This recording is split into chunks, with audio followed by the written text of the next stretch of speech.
A high-born lady from a wealthy family, she possessed a strong will.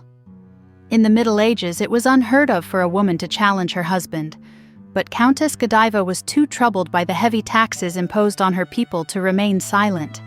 She made a desperate decision that, did not tarnish her honor, but instead made her a legend. The exact date of Godiva's birth remains unknown, but let us assume it was the year 980. Lady Godiva was born in Coventry, where her parents arranged a marriage for her with a nobleman of equal rank and fortune, Leofric, Earl of Mercia. The couple lived in harmony and worked diligently to improve Coventry. Leofric built a magnificent monastery, and Godiva adorned it with golden icons, gilded chalices, and precious gemstones. Leofric also constructed some of the most beautiful houses in England, while Godiva invited poets, troubadours, and performers to bring culture and elevate the city's prestige. Like a true homemaker, she nurtured her city with the same devotion as a household. However, maintaining Coventry's prestige required vast sums of money.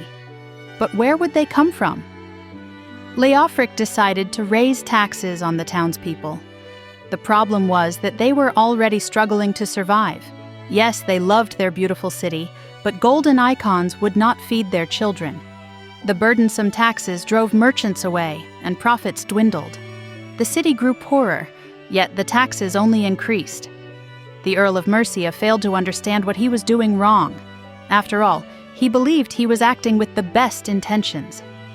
Desperate, the citizens of Coventry turned to Countess Godiva for help. But what could she do?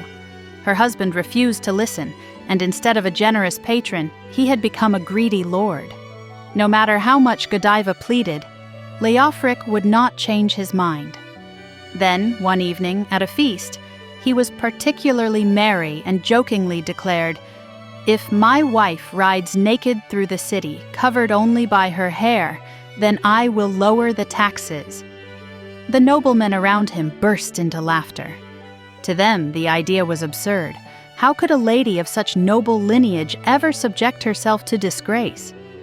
But one Friday, Godiva mounted her horse. She understood that even an uncovered head with loose hair would have been enough to cause scandal, and yet she would wear nothing but her long, flowing locks. According to legend, her fiery red hair grew miraculously, just as St. Agnes's had. The citizens of Coventry did not wish to humiliate their countess. They retreated into their homes and tightly shut their windows.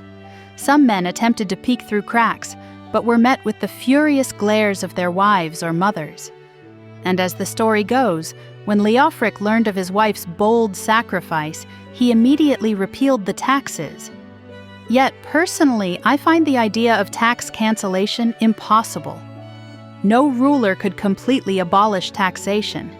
The tale of Godiva riding through Coventry clothed only in her hair also seems improbable. There are too many inconsistencies in the timeline. For example, it is believed that Godiva performed her noble act in the year 1057.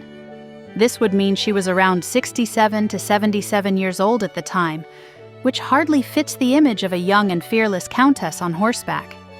If Godiva did indeed argue with her husband, then riding through the streets at such an advanced age must have been either an adventurous whim or an act of extraordinary courage. After all, it is far easier to display one's beauty and bravery when young and radiant, but to do so at an older age would be an entirely different challenge.